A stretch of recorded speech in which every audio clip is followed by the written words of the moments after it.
রানীমা, রানীমা, আর একটু কষ্ট করেন, আর একটু জোরে চাপ দেন। এই তো হইতাছে। রানীমা, আপনি একটু শান্ত হন। হায় হায় রে, সর্বনাশ হয়ে গেল।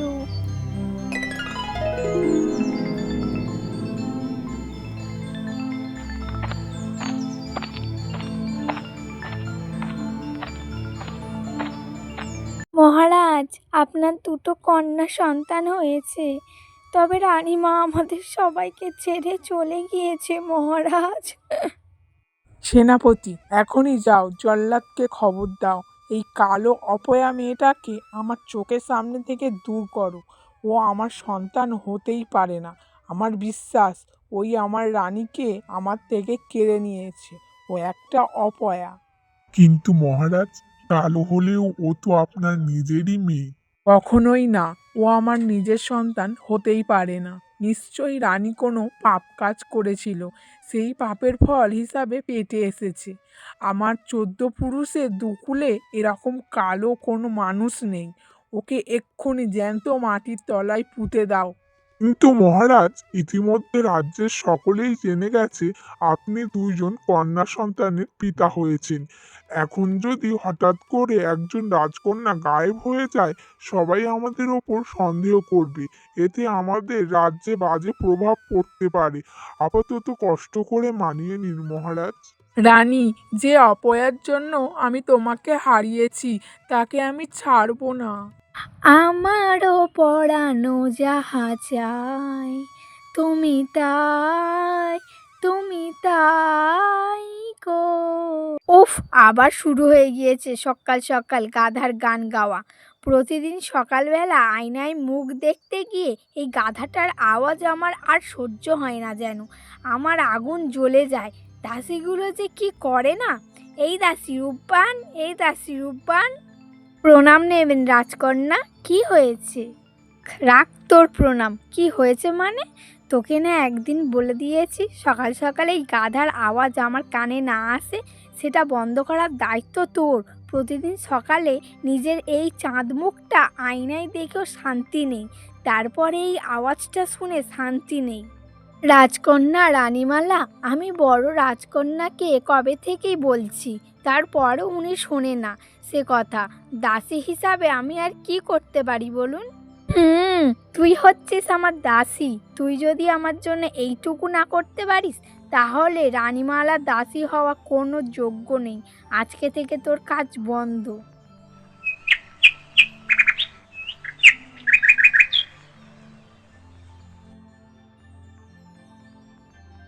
কত বেলা হয়ে গেল, রানীমালা এখনো পর্যন্ত দেখা করতে আসলো না। রানীমালার চাঁদমুখটা না দেখে আমি যে রাজকার্য চালু করতে পারছি না। কি হলো মেয়েটার? যাই, আমি দেখে আসি। কি রে ঝিনুক, আমি তোকে কতবার বলেছি তুই আমার কক্ষের সামনে গলা দিয়ে গান গাবি না। আমার বিরক্ত লাগে। কোথাও তো যেতে পারিস তুই। তুই তো আর ছোট নয়। কি রে ছোট, তুই এমনভাবে কথা বলছিস? একটু সম্মান দিয়ে কথা তো বলতে পারিস নাকি? আমার গুরু আমাকে বলেছে এই দক্ষিণা হাওয়ার সামনে বসে গান গাওয়ার কথা। ভালো, তাই এখানে বসে বসে গান গাই। তুই আমার বড় দিদি। তুই অপয়া। আমার মাকে আমার থেকে কেড়ে নিয়েছিস, বুঝেছিস? তোকে এভাবে বললে হবে না। এবার বাবার কাছে তোর নামে নালিশ করতে হবে। সোজা আঙুলে ঘি না উঠলে আঙুলটা বাঁকাতে হয়, বুঝেছিস? কথায় কথায় এত বাবার কাছে নালিশ কেন দিস বলতো ছোট? বেশি আদর বাবা তোকে বাঁদর করে ফেলেছে। তোকে আর মানুষ করা যাবে না। কি কি বললি তুই? আমায় বাঁদর বললি? দাঁড়া, আজকে তোর হচ্ছে।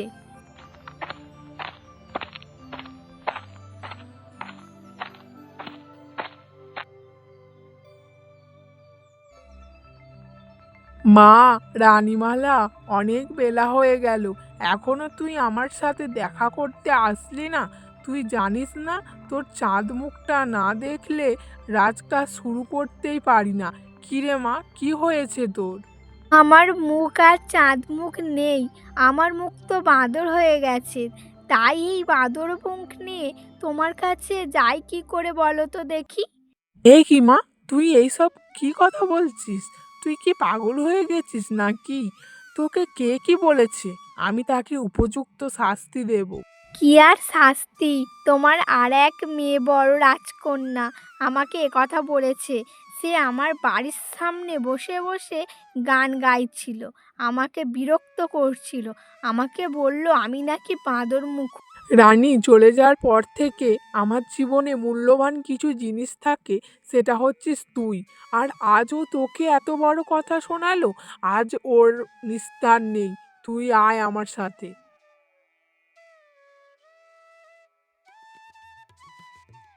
শুভ সকাল বাবা, কেমন আছো তুমি?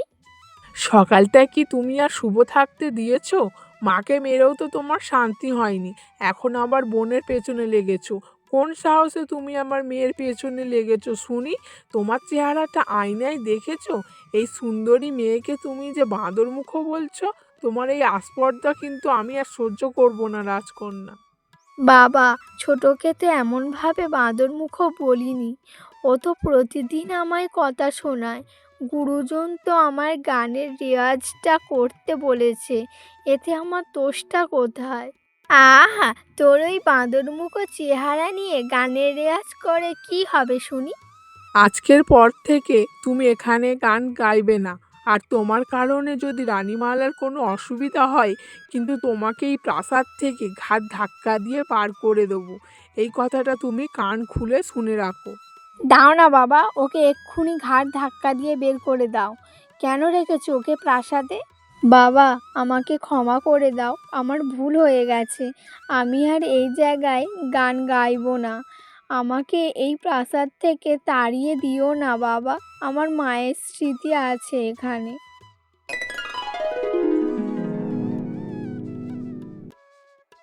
মা, ও মা, বাবা, বোন সবাই আমায় অপয়া বলে, সবাই আমায় তোমার খুনি বলে। সত্যি কি আমি তোমার খুন করেছি? মহামন্ত্রী, বেশ কিছুদিন যাবৎ আমি একটা পরিকল্পনা করছি। কাল সকালে রাজ্যে ছোটোখাটো একটা খাওয়া দাওয়ার ব্যবস্থা করতে হবে। রাজ্যের কিছু প্রজাদের খাওয়া দাওয়ার ব্যবস্থা করতে হবে।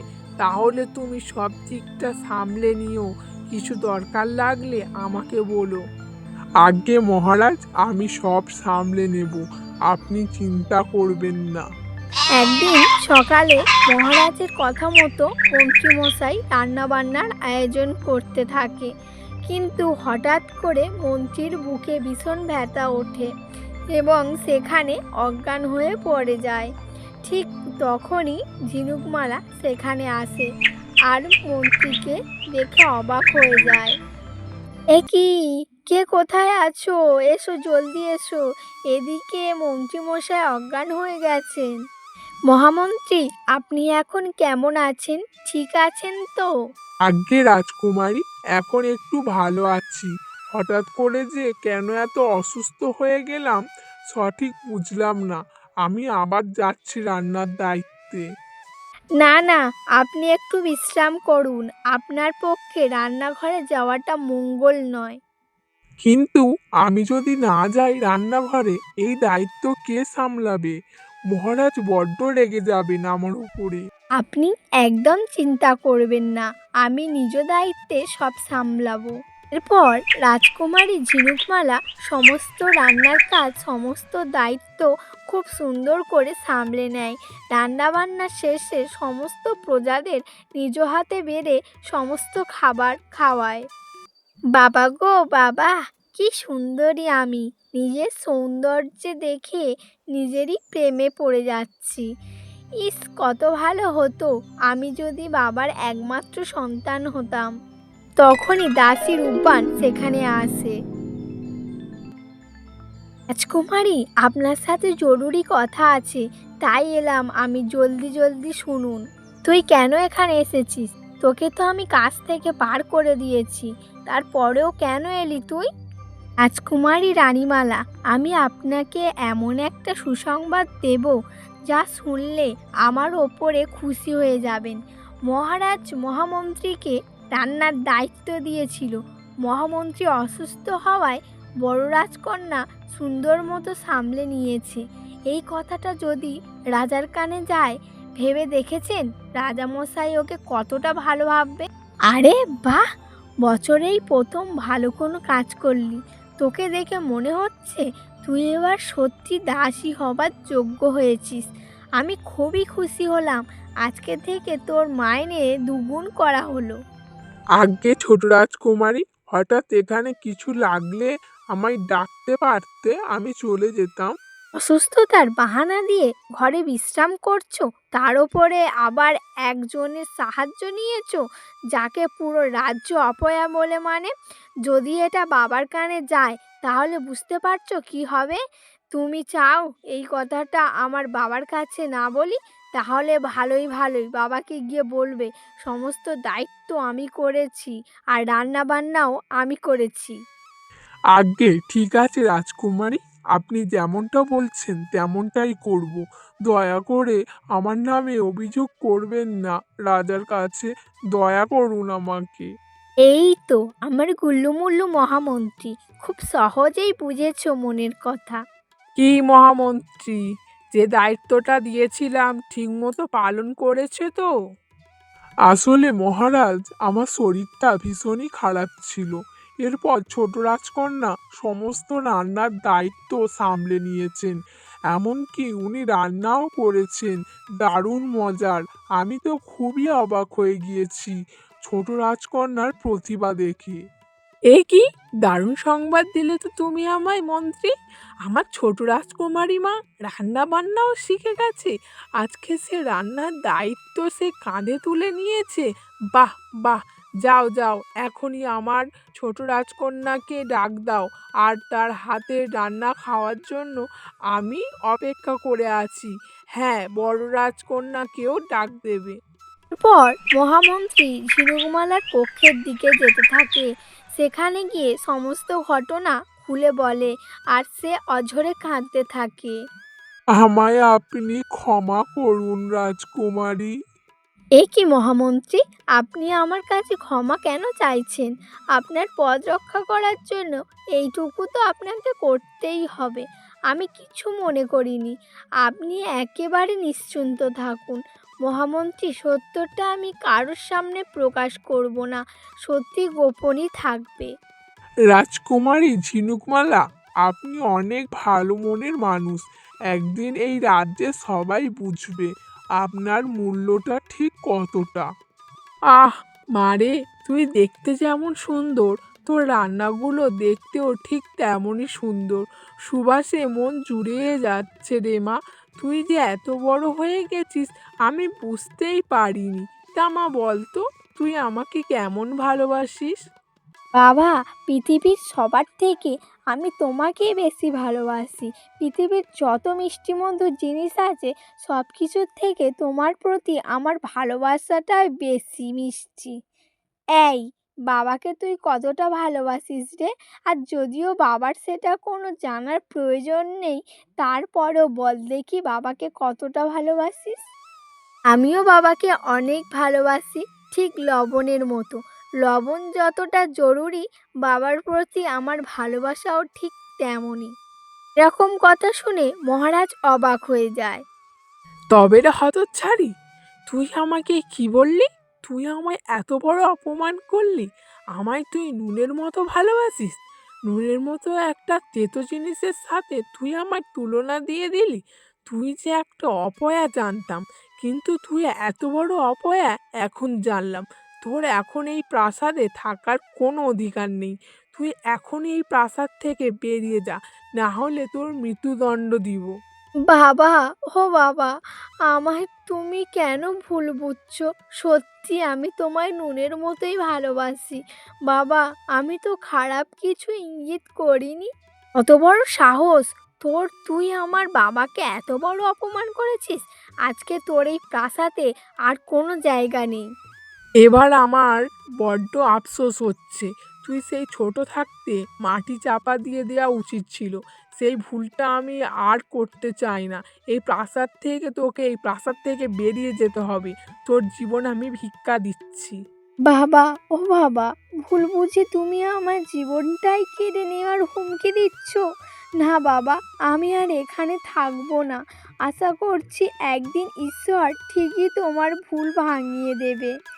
আমি চলে যাচ্ছি, ছোট বাবার খেয়াল রাখিস। আমার বাবার খেয়াল আমি রাখতে জানি, বুঝেছিস? জলদি দূর হয় এখান থেকে। এরপর ঝিনুকমালা প্রাসাদ ছেড়ে বেরিয়ে যায়। হাঁটতে হাঁটতে রাজকুমারী একটি পুকুর ঘাটে গিয়ে বসে। হে ঈশ্বর, তুমি আমার সাথে কেন এমন করলে? ছোটবেলায় আমার মাকে নিজের থেকে কেড়ে নিলে, আর আজ আমায় বাবা ঘর থেকে তাড়িয়ে দিল। আমি এখন কোথায় যাব? তখনই এক ভিখারি বুড়ি সেখানে আসে আর ঝিনুকমালাকে বলে, ও মেয়ে, তুমি কে গো? পুকুর পাড়ে বসে কান্নাকাটি করছো? বুড়িমা, আমি এক অসহায় মেয়ে। আমি হলাম অচিনপুরের এক হতভাগী রাজকুমারী, যে কিনা রাজার মেয়ে হয়েও তার কপালটা এত খারাপ। সে মন্দ কপালের জোরে আজ আমি এখানে এসেছি। আহারে সোনামা গো, মেয়েদের ভাগ্যটা বড়ই অদ্ভুত। দেখ না, তুই রাজঘরে জন্ম নেওয়ার পরেও শান্তি পেলি না। আমার সাথে আমার বাড়ি চল। পর বুড়ি রাজকুমারী ঝিনুকমালাকে নিয়ে সে বাড়িতে যায়। ঠাকুমা, ও ঠাকুমা, আজকে তোমার ভিক্ষা করা এত তাড়াতাড়ি শেষ হয়ে গেল? আজকে ভিক্ষা করতে যাইনি রে বাবা। আজকে ভিক্ষা করতে যাওয়ার পথে এই মেয়েটিকে নিয়ে এলাম রে নাতি। অচিনপুর রাজ্যের রাজকন্যা ঝিনুকমালা বেচারির ভাগ্যের জোরে প্রাসাদ ছেড়ে ঘুরছিল এখানে। কিন্তু ঠাকুমা, আমরা দুইজনই তো অনেক কষ্টে দিন এনে দিন খাই। ওনাকে আমরা কেমন করে সামলাবো? হ্যাঁ, আমাদের অভাবের সংসার। দুবেলার জায়গায় 3 বেলা ভিক্ষা করে ওকে খাওয়াবো। অসহায়কে আশ্রয় দিলে বিধাতা আমাদেরকে দয়া করবেন। বুড়িমা, ও বুড়িমা, উনি কে হয় তোমার? ও হলো আমার একমাত্র নাতি। বেচারা ছোট থেকে মা বাবা মরে গেছে রে। ও তোর মতো অভাগা। এরপর থেকে ঝিনুকমালা সেই বুড়ির সংসারে মিলেমিশে থাকতে শুরু করে। আরে আরে দাঁড়াও, তুমি ওই ভিখারির বাড়ির ওই মেয়েটি না, যে নতুন এসেছো? হ্যাঁ দিদি ভাই, আমি সেই নতুন মেয়ে। তা বিমলা ভিখারি চালাক আছে বলতে হবে, যে নাতির জন্য কোথা থেকে একটা রক্ষিতা জোগাড় করে এনেছে। হা হা হা হা। তা যা বলেছিস, এরকম মেয়ে কত রক্ষিতা হিসাবেই রাখবে। নাতির বউ আর কি করবে? কি জঘন্য কালো।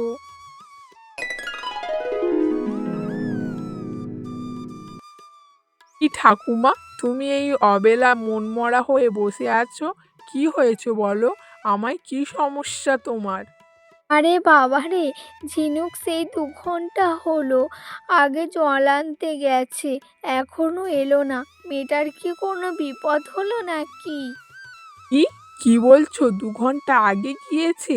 এত দেরি কেন হবে? আমি দেখতে যাচ্ছি। পর রমেশ ঝিনুকমালাকে খুঁজতে বেরিয়ে যায়। হঠাৎ রমেশ দেখতে পায় ঝিনুকমালা পুকুর পাড়ে বসে বসে কান্নাকাটি করছে। আরে ঝিনুকমালা, তোমার কি হয়েছে? তুমি এখানে বসে আছো কেন?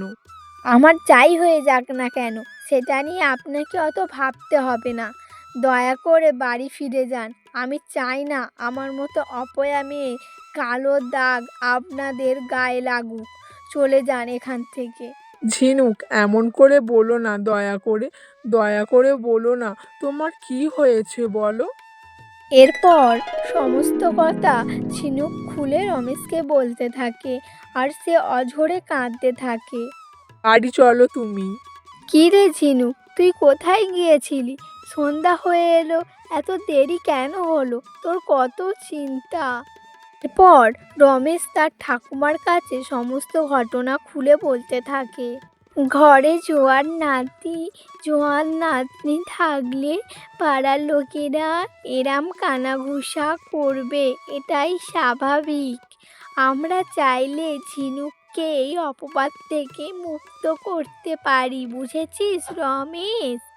সত্যি? কেমন করে ঠাকুমা? যদি তোদের কোনো আপত্তি না থাকে তাহলে তোদের দুজনের বিয়ে আমি আজকে রাতেই সেরে ফেলতে চাই। এই কথা শুনে তারা দুজনে অনেক অবাক হয়ে যায়। অব- অবশেষে সেই দিন রাতে রমেশের সাথে ঝিনুকের বিয়ে হয়ে যায়। ঝিনুকমালা, আজকে থেকে তুমি আমার স্ত্রী। কিন্তু ভবিষ্যতে রাজা যদি তোমাকে ফিরিয়ে নিয়ে যেতে চায়, তাহলে তুমি এই গরিব পরিবারকে স্বীকার করবে ঝিনুকমালা? এইসব কি বলছো? তুমি আমার স্বামী, আমি তোমার সাথে সারা জীবন থাকতে চাই। তাছাড়া আমার এই বিপদের সময় তোমরাই আমার পাশে দাঁড়িয়েছো, তোমাদের ভুলি কি করে? এভাবেই বেশ কিছু বছর কেটে যায়। রাজা বীরবল আদরের রানীমালার বিয়ে রূপনগর রাজ্যের রাজকুমারীর সাথে বিয়ে দেয়। বেশ কিছুদিন পর হঠাৎ মহারাজা খুব অসুস্থ হয়ে পড়ে আর বিছানায় পড়ে যায়। সঙ্গে সঙ্গে মহাবদ্যিকে আহ্বান করেন। বদ্যিমশাই মহারাজকে দেখে অবাক হয়ে যায়। মহামন্ত্রী বাবুলাল, মহারাজের এই বসন্ত যেন তেন বসন্ত নয়, এ হলো ডাকু বসন্ত, যা মানুষের অভিশাপের ফলে হয়ে থাকে। এ বসন্ত মানুষের প্রাণ কেড়ে নিতে পারে। এ বসন্ত বড্ড বেশি ছোঁয়াচে। আপনারা সবাই সাবধানে থাকবেন, যে কারোর মৃত্যু ঘটতে পারে এই রোগে। চতুর্দিকে মহারাজের ডাকু বসন্তের কথা ছড়িয়ে যায় এবং রাজ্যের সমস্ত লোকেরা ভয়ে মহারাজকে ছেড়ে পালিয়ে যেতে থাকে। অন্যদিকে মহারাজ সেবা যত্নের অভাবে মহারাজের অবস্থা দিন দিন শুধু খারাপই হচ্ছিল। এই কি, কতদিন হয়ে গেল কোনো দাসীরা আমার কাছে আসছে না, আমার ওষুধ খাবার কিছু দিচ্ছে না। মনে হচ্ছে ভয়ে সবাই আমাকে ছেড়ে পালিয়ে গেছে। না, এবার আমার মায়ের কাছে যেতে হবে। বাবা, তুমি হঠাৎ আমার রাজ্যে না বলেই চলে এলে, আর তোমার এ কী অবস্থা বাবা? আরে, আমার শরীরের অবস্থা ভীষণ খারাপ। ডাকু বসন্ত আমার সমস্ত শরীরে ছড়িয়ে পড়েছে। আমি যে মনে হয় বেশি দিন আর বাঁচবো না। তাই যেটুকু সময় বেঁচে আছি তোর চাঁদ মুখটা দেখে যেতে চাই মা, তাই এলাম। এ কি রাজামশাই, আপনার ডাকু বসন্ত হয়েছে? এ তো ভারী ছোঁয়াচে রোগ, এতে তো মানুষের জীবন কেড়ে নিতে পারে। হ্যাঁ বাবা, সেই জন্যই তো রাজ্যের সবাই আমাকে ছেড়ে চলে গিয়েছে। তাই তোমাদের এখানে আসা। তোমাদেরকে দেখলে আমি শান্তি পাই। সেই সময়টা তোমাদের সাথে কাটাতে চাই। এইসব তুমি কি বলছো বাবা? তোমার মাথাটা ঠিক আছে নাকি বয়সের ভারে মাথাটাও ভার হয়ে গেছে? এত ছোঁয়াচে রোগ নিয়ে তুমি আমার রাজ্যে কোন সাহসে এসেছো? এই রোগটা যদি আমার অথবা আমার স্বামীর হয়ে যায় তাহলে কি হবে? তুমি এক্ষুনি চলে যাও বাবা, সুস্থ হওয়া না পর্যন্ত আর আসবে না।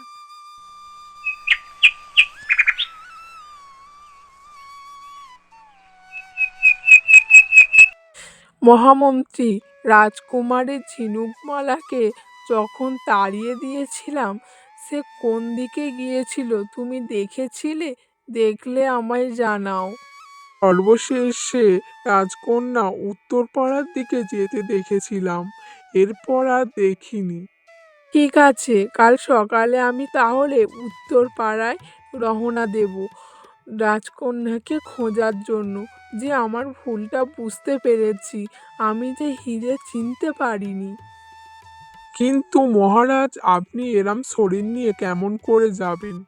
বাঁচবো আর মাত্র কটা দিন। এই প্রাসাদের থেকে মরাচ্ছে, আমি আমার ঝিনুকমালাকে দেখেও মরতে পারলে শান্তি।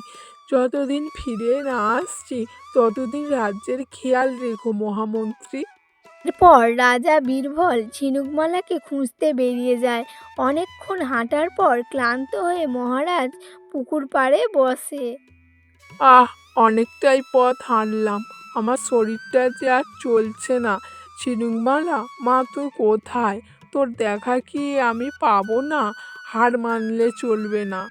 মহারাজ আবার পথ চলতে শুরু করে। হঠাৎ মহারাজ এক কাঠুরিয়াকে দেখতে পায়। ওহে কাটুরিয়া, তুমি কি আমাকে একটু সাহায্য করতে পারো? নিশ্চয়ই, আমি সাহায্য করতে চাই। তবে আপনি কে? আপনাকে তো প্রচুর অসুস্থ মনে হচ্ছে। আমি হলাম অচিনপুর রাজ্যের রাজা। আমার রাজকন্যা ঝিনুকমালা কয়েক মাস আগে এই রাজ্যে এসেছিল। সে রাজকন্যাকে কি তুমি কোথাও দেখেছো? দয়া করে দেখলে আমাকে বলো। শ্যামবর্ণের, তবে সে খুব ভালো। কোথায় আছে দয়া করে আমাকে বলো। উনি তাহলে ঝিনুকমালার বাবা? না না, এক্ষুনি কিছু বলা যাবে না। আমাকে কিছু একটা করতে হবে। না, আমি এমন কোনো রাজকন্যাকে আমি দেখিনি। তবে আপনি যেহেতু এখন অসুস্থ, আমার সাথে আমার বাড়ি গিয়ে বিশ্রাম নিতে পারেন। আমরা একসাথে রাজকন্যাকে খুঁজতে পারি। ঠিক আছে বাবা, তুমি খুব ভালো। তাহলে চলো তোমার বাড়ি। পর মহারাজকে তার সাথে বাড়ি নিয়ে যায়। মহারাজ এই গরিব বাড়িতে এখানে কিছুক্ষণ বিশ্রাম করেন। কিছুক্ষণ পর খাবারের ব্যবস্থা করা হবে। কাঠুরিয়া, তুমি এত ব্যস্ত হও না। আমার খাবার দাবার প্রয়োজন নেই। আমার রাজকন্যাকে প্রয়োজন। আমি কিছুক্ষণ বিশ্রাম করব। বিকালের মধ্যেই রাজকন্যাকে খুঁজতে বের হয়ে যাব। আমার যে বড্ড বেশি তাড়া, আমার হাতে সময় নেই। আজ্ঞে মহারাজ, এত ব্যস্ত হবেন না। আমি বলছি আপনার রাজকন্যাকে আপনি পেয়ে যাবেন। কাল থেকে রাজকুমারী ঝিনুকমালা তার বাবাকে এতদিন পর দেখতে পেয়ে এরপর রাজকুমারী তার বাবার জন্য রান্নার আয়োজন করতে থাকে।